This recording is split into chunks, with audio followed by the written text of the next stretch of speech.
Hey guys, welcome to this video lesson. In this video lesson, we'll be discussing the most important thing that you're going to learn as a web developer, which is HTML. Now, HTML is what the internet is made of completely. Everything that you see on the browser, anything that gets displayed is made out of HTML. So what is HTML? HTML stands for Hypertext Markup Language, and hypertext markup language can be understood if we break down all the words and understand them individually. Hyper means that it can have links or it can be reactive in nature. Text means that it is written in text. Markup means that it tells the browser what needs to exist on a web page and what the structure will be. And language means that it is used to communicate, and in this case we are communicating with the browser. Now HTML can be used to make websites that look like this, all the way down to websites that look like this. The only difference that both of these websites have is the CSS, which is a cascading style sheet for each element of HTML element. So for the purpose of learning HTML tags, I'm using this website as a source because the code that they've written is very easy to understand. They've also added comments and a lot of other things that help you out. So the best way to learn HTML is to open actual web pages, open their source and view how their HTML was written. If you're using Google Chrome, you can do this by right clicking on a web page, then opening the inspect tab.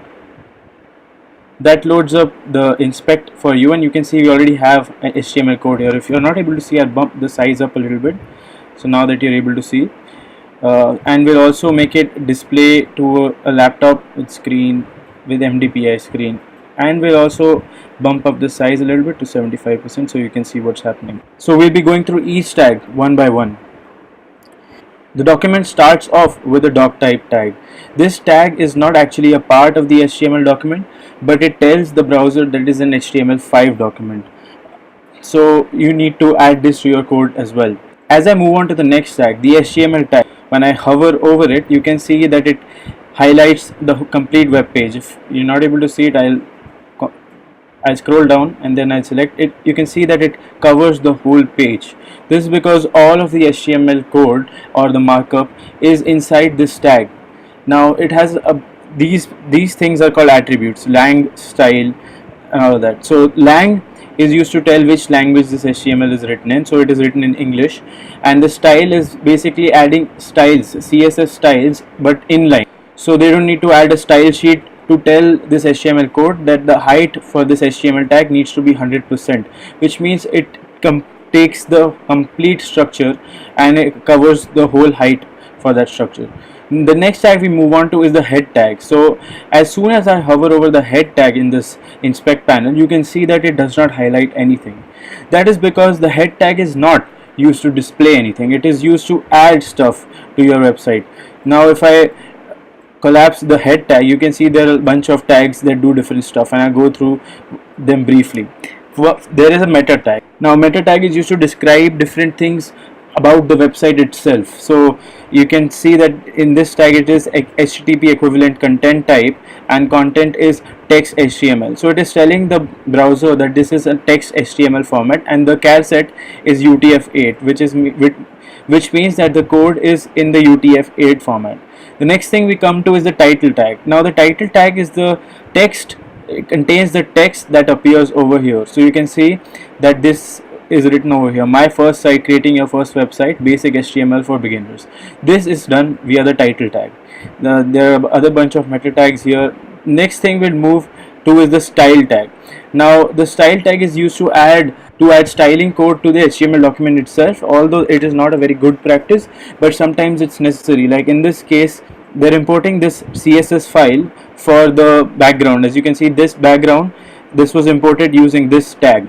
The next tag is the link tag, and the link tag is used to, you could have guessed, to link different documents to the HTML page. And to do that, we first need to tell the browser what kind of link it has to be. So in this case, the relation is a style sheet. So we are linking a CSS file to this HTML page, and the type of the file is text/CSS. So it's telling that it is a CSS file written in text, and href, which means the source of that file is in the same directory called print.css. So this is basically a link tag. Then we have a script tag. A script tag is used to add JavaScript code to your HTML tag. You can do two different things with it. You can either link a script file, a JavaScript file that is external, or you can use the script tag to enclose JavaScript into your code. And as you can see in these tags, the script tag has an src property. So src property tells where the JavaScript file lies. So this script tag is being used to add the Google Analytics JavaScript. So the src lies somewhere in a Google domain, so which is google-analytics.com/analyticsjs. Now if we go down to this tag, you can see that this script tag encloses some kind of code, and you can see you don't need to get worried about what this code is doing. You can just see that this is scripting. This is JavaScript added to the HTML file itself, enclosed in a script tag. So this is basically what the head tag does. It is not used to display anything. It is used to describe stuff about your web page and stuff related to your web page. You can add style sheets, you can add JavaScript files using the head tag. The next tag that we move is to the body tag. As soon as I hover over the body tag, you can see that it completely highlights everything. You can see that. So this is because everything that you see on a web page that is displayed is inside the body tag, and the body tag encloses all the contents of a web page. So if I collapse the body tag, we have different tags that do different things. Now we need to study each tag one by one. The first tag is a div tag. Now you'll see multiple div tags. There is a div tag over here, there is a div tag over here, another one over here. So the point of a div tag is to provide a container for different tags and give the website some structure.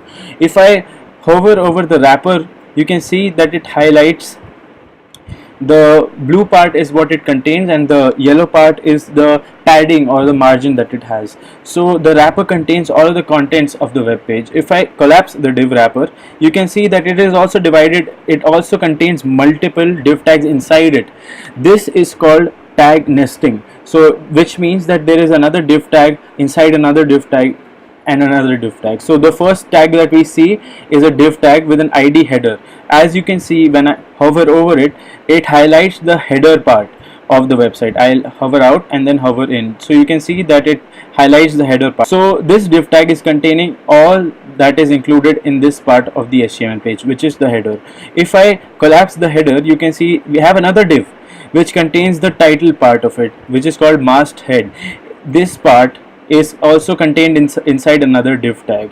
And then we have a form. As you can see over here, this is the form. So this form is contained inside this div tag, this form tag, sorry, which has an ID of search box. So by now you'll be seeing a lot of ID properties over here. So what is ID used for? ID is a unique identification string that can be applied to any tag, and it is later used by CSS and JavaScript to perform certain things with it. Like if you wanted to add certain styles to only the header, you can select that in the CSS file and add styles to that. You will learn more about CSS in the next video, in the next video series. You don't need to get concerned about that right now, but this is what the ID tag does. Now I uncollapse this header tag, and then you can see we have a UL.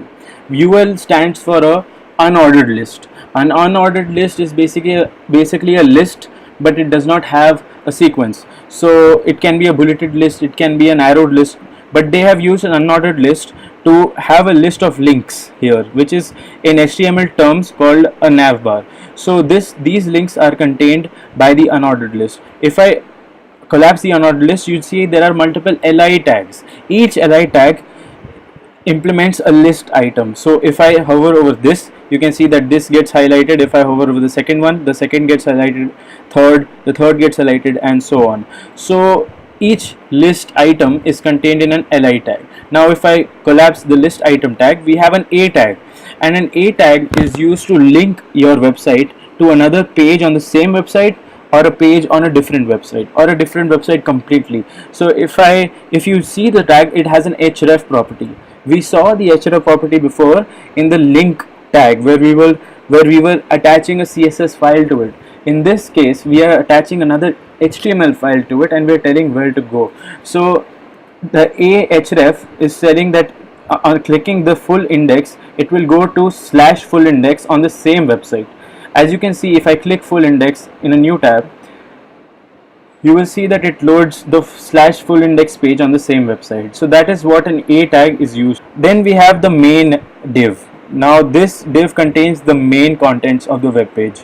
Everything inside the web page apart from the header and the footer, which starts somewhere down here, it is contained in the main tag, the main ID div tag. So if I collapse the div tag, we have a content which highlights the content of the web page. Then we have the navigation which highlights the navigation. So if I collapse the content, we have different text tags. The first one is a P tag, and a P tag is used to write a paragraph on the web page. So whatever you're seeing here is a P tag. The next thing we have is an H1 tag, and an H1 tag is used to give a heading of the largest size possible with HTML. So it can be H1, H2, H3, H4, and the size keeps decreasing, which means that H1 is the largest, H2 gets a bit smaller, H3 gets even smaller, and so on. So this is an H1 tag which is used to add the title. You can see that the text contained in this H1 tag is called my first site, and it is getting displayed over here.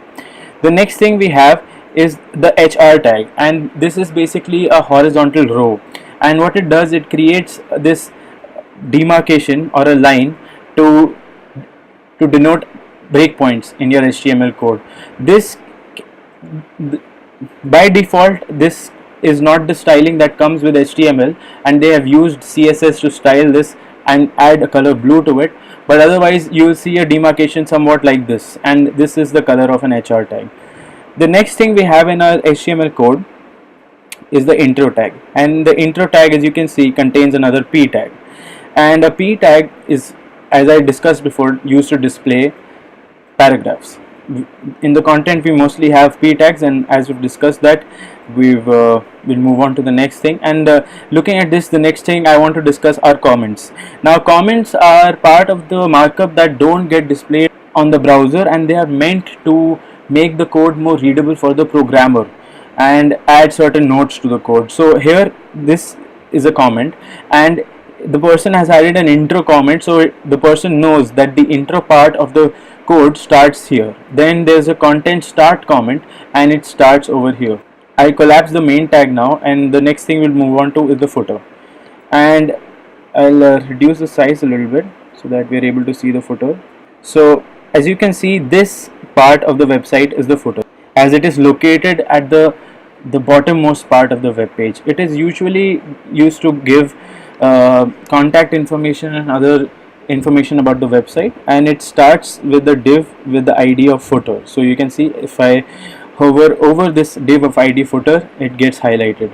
So this is the footer. You can see that inside the footer we have two P tags, and that's about it. So we went through a list of HTML tags. We saw basic implementation of most of the really important tags that you're going to need later on. You will be using more tags, but you'll learn them along the way. I recommend you use this tool in your browser to view HTML tags and how they're used even on your favorite websites. You can just go to your favorite website, right click on the web page, and open the inspect panel, in which you can go to the elements tab and view the HTML markup. I hope you found this video useful. In the next video, I'll be demoing some of the HTML tags that are required and how they're used in a real setting. So see you in the next lesson.